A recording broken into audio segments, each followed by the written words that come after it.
What's up, YouTube? This is Too Raw for TV. So we all have seen these reports that looks as though by Thursday, James Harden may no longer be a Brooklyn Net. Okay, um, we all know that the Sixers are tired of Ben Simmons, tired of his bullshit. Okay, they don't have to trade him, but if you're gonna trade him, you want something, or at least something that you perceive to be of equal or greater value. James Harden isn't happy where he is. So it looks like they're going to make a trade. It may involve extra pieces. So much money is involved. Potentially, it may even involve a third team. I don't know. But it looks like Ben Simmons and James Harden, there's a good chance they're going to switch teams. We already know how much of a piece of shit Ben Simmons is. But James Harden, the first word that comes to mind in these scenarios with him, with his career, is a quitter. He's a quitter. Whether he quits on his teams, whether he quits mentally during games, that's what I think of when I think of James Harden. He's a quitter.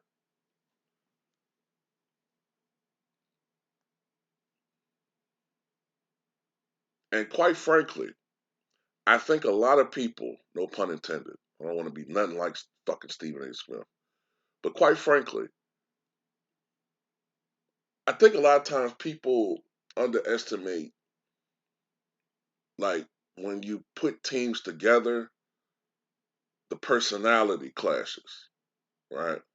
Now, James Harden wants to go to Philly because this guy, Daryl Morey's there. When Daryl Morey was with the Houston Rockets, James Harden was treated like a mafia boss within the organization. You know, Part of the reason why he left Houston is not just because of a rebuilding process, but because the organization just treated him like they treat him like an employee and not a co-general manager.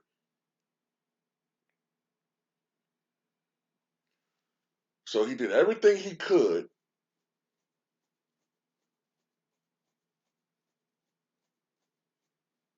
He did everything he could. I was scratching my beard, by the way. I don't know what that sound was. He did everything he fucking could to sabotage the team, sabotage and burn his bridges so they could trade his ass. And he got what he wanted. He got traded to Brooklyn. Didn't work out the way he thought it would. Wasn't an easy path to a championship. And he whines and bitch and moans along the way, whether it's about taxes or the climate, the city of Brooklyn, free throws, the way the game is being played, the officiating, every fucking thing along the way he whines and complains about it like the petulant fucking child, fucking entitled fucking piece of shit that he is. So now looks like he's going to Philly, where he's going to hook back up with his guy, who's going to probably first thing he's going to do is give Daryl Morey a big hug, and Morey's going to pat him on the back, say, "Hey, how you doing, my boy? Welcome aboard. Anything you want, you got, James. It's your franchise, you and Joel." And who else is seeing a clash between Joel Embiid and James Harden, possibly? I don't know. Maybe it's just me.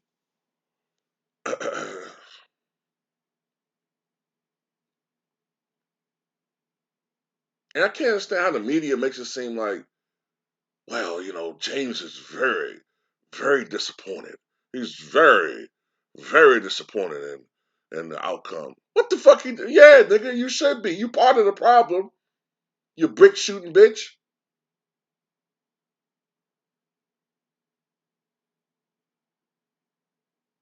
I don't, I don't even want to go down that road. I know what it is.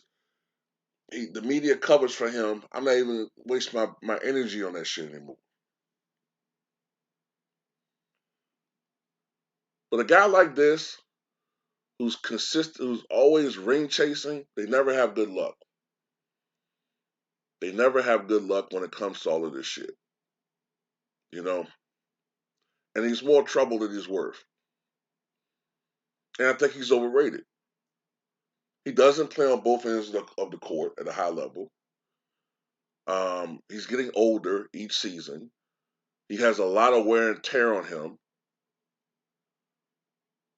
I think he's breaking down slowly but surely. I think if people think he's ever going to be that same James Harden that was putting up 34, 35, 36 points a game, that was about 25 pounds ago and 2 years ago.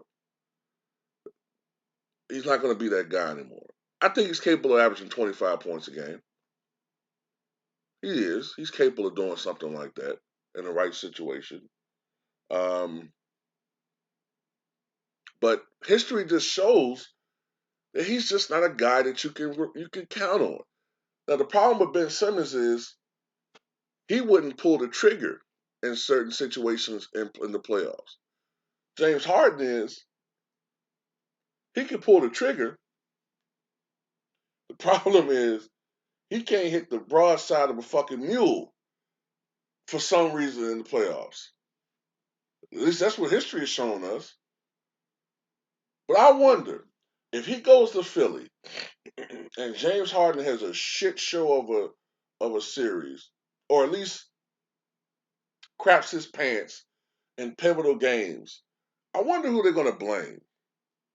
The media's still going to pull this game where others have to step up, or they're going to blame it on Doc Rivers, or they're going to blame it on Joel Embiid for not taking over. I don't know what the fuck they're going to do, but I just want this guy to get his comeuppance for once. I want this guy to get his comeuppance for one time, where the media says, you know what, we're tired of protecting you. You haven't done shit. Okay, I don't know what it is that they keep protecting this guy for.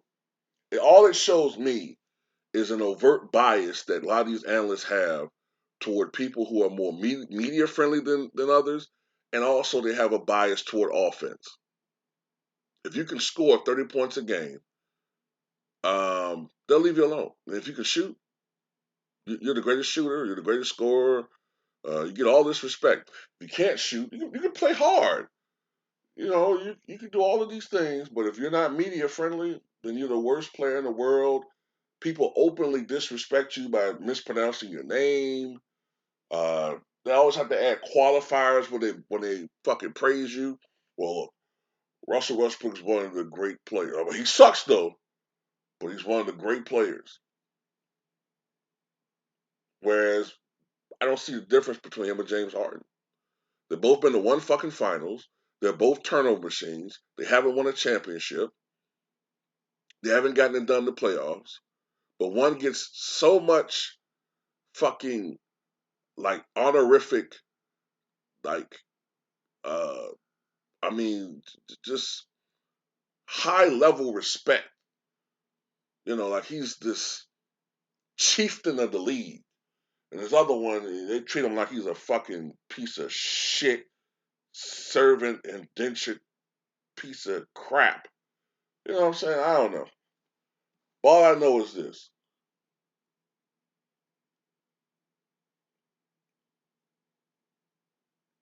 Russ ain't all that fucking skilled, but with all this unprecedented amount of pressure that he's had and criticism, he hasn't fucking folded it in.